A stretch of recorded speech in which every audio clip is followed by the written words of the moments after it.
further ado, in the name of formality, may I ask your name once more?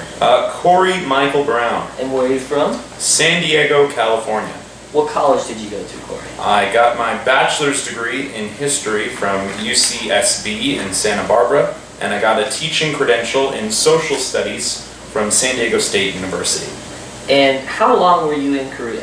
I was there for 26 months. Long time. How long have you been back? I've been back in America as of today for 15 days. Now, what made you want to go to Korea in the first place? It was a lack of a job.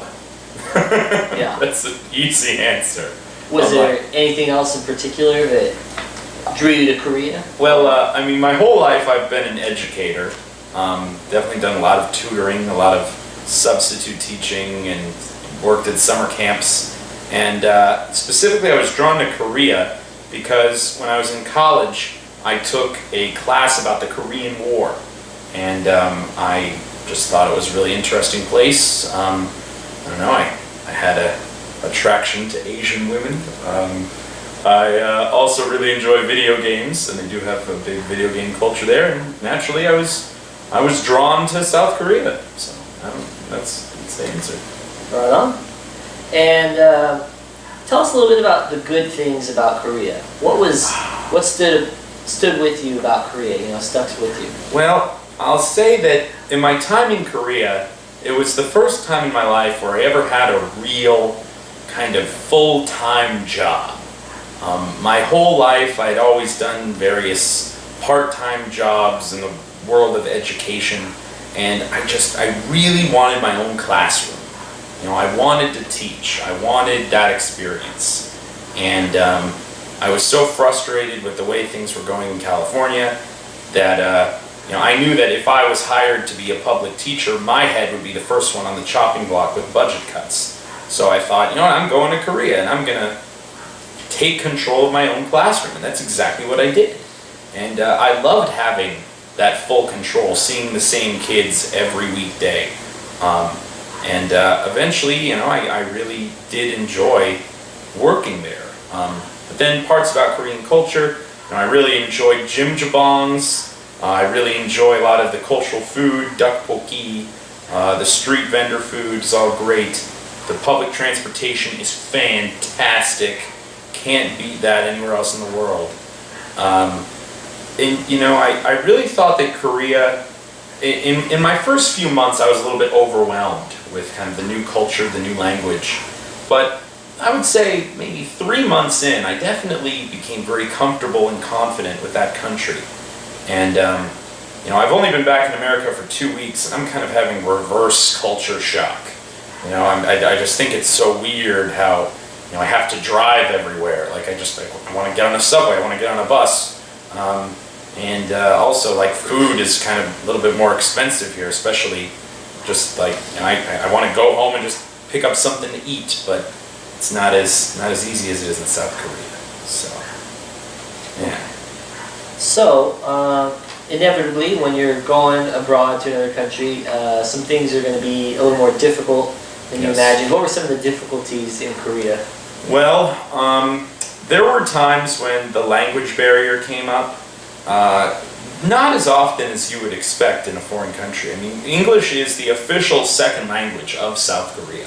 Virtually every sign is subtitled in English, so it's pretty easy to get around. But there were definitely many times when I was just nervous to approach people, and especially if I had some kind of special request. It took me forever to go to the post office. I always had to go with a Korean friend because I was afraid that I would need a translator. But towards the end, I managed to do the post office all by myself. There were just situations where I just really felt like, I can't communicate with these people, so I don't feel comfortable at making a request to them. Later I did find that assumption was false. And Koreans are very accommodating in the event that they can't speak English very well. Usually they go way out of their way to take out translator apps, or they call someone else at their work that possibly knows English better. So the country, it's very manageable. But difficulties, the weather. I had lots of difficulties with the weather. I'm born and bred in San Diego, and the cold of the winter, the wind, oh my gosh, and then the humidity of the summer. It's not a pleasant country for weather. It's really not. So those are my difficulties. What about language issues? I commented on those a little bit. But eventually I kind of made it my quest to get a basic understanding of the Korean language. I hired my own Korean tutor, and I worked with her twice a week. And eventually I got kind of survival Korean, functional Korean down. So, I don't know. 한국말 못해요? No. 아니요. 아니요? 그래서. Corey was there for 2 years, I was there for 1. And he studied a little harder. What did you miss from America? Food.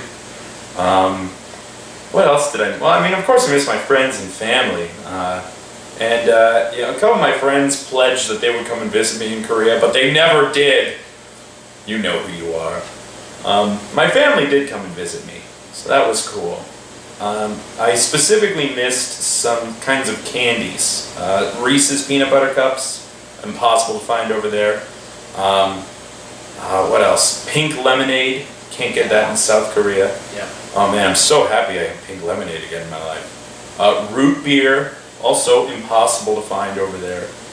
But really though, yeah, there were some foods I could never find, but now that I'm back in America, there's some food I can't find here that I loved in Korea, I want to eat Korean barbecue for $5, but that's not going to be possible over here. Yep. So there is kind of a scale of what do you really need, and no, I think I never was frustrated with what I couldn't get over there. Sometimes clothes were a problem, but I'd always just go to E-Table and settle that there. Yeah, so those were my big issues, I guess. Cool.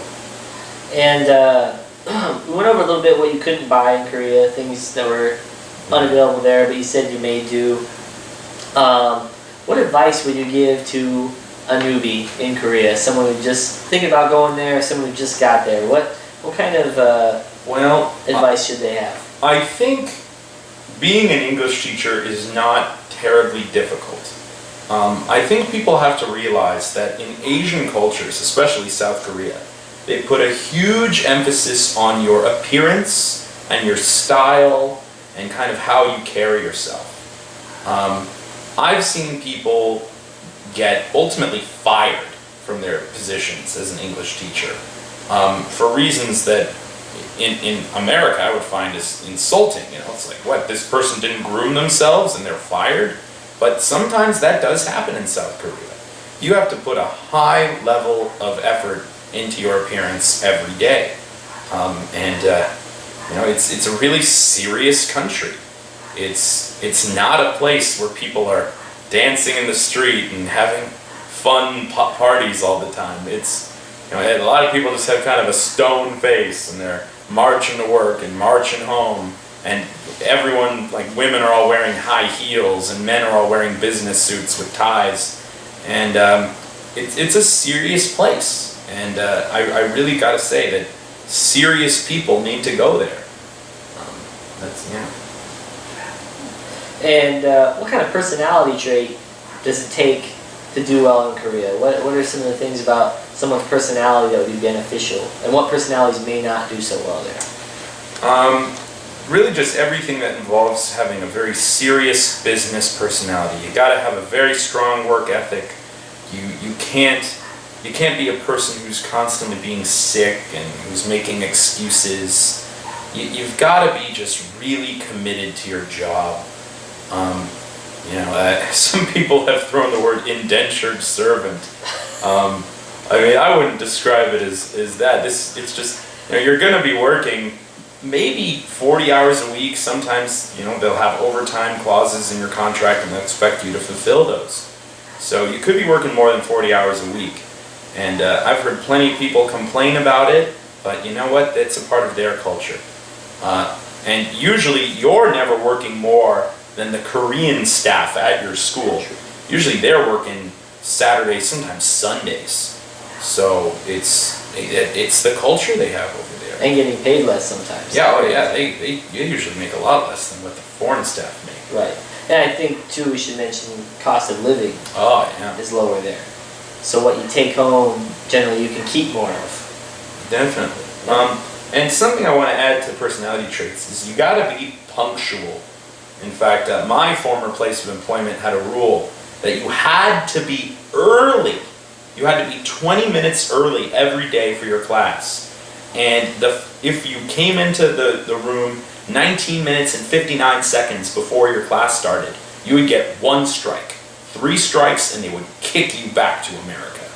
They had that in the contract, so there wasn't any, I signed that. And I was never late. And if you're a person who has problems with punctuality, South Korea is not a choice for you. Good to know. And last but not least, tell us a fun story from your experience in Korea. Oh, there's too many. There's too many fun One that stories. might be PG rated for the kids. PG rated? Oh gosh. Oh. Okay, PG-13. Oh, no. Now that you said that. Oh, this is a good one. So, I like to ride my bicycle a lot. South Korea is a very bicycle-friendly country. And they had these big bike lanes. And, I was just going down this clear shot bike lane right along this river. And I was going, full throttle, maximum speed. And in front of me, there was kind of an older Korean man bicycling. And he was going slower than me. So naturally, he's in front of me and I kind of cut along to the left and I'm going to pass him. But I didn't really notice that there was a kind of another path. And as I was crossing over him, this older gentleman turns his bike to the left and cuts me off and I crash into him. Okay, and ultimately his bike goes down, my bike kind of goes another way. I stay on my bike, but he just totally eats it on the bike path. I get off my bike and I talk to him in Korean, I go, oh, Gwen Chaneo, trying to see how he's doing. And I apologize, 실례합니다, and this, and the Korean man just kind of looks at me like, you foreign devil. And he said some stuff in Korean, probably translated some bad words. And ultimately, I eventually just rode off. He didn't have any serious injuries. There weren't really any scrapes or anything. But you will deal with that in Korea. Like some people just seem to make very inappropriate decisions. Like I've witnessed several car accidents. And also, this guy, he's making this left turn when he can very clearly hear me behind him bicycling away. That was my experience. Yeah, well, me and Corey on some nights after long days of work, go out to the local bars and had some more stories, but those are for another those YouTube are video. for. I don't know if those are for YouTube videos. Actually, those may just email me and Corey if you know about those. We don't want to put those on the internet. Right, and if you have any more questions or are interested in looking into teaching abroad in Korea, you can get in touch with either me or Corey at instructasia@gmail.com. And we look forward to hearing from you. Thank you.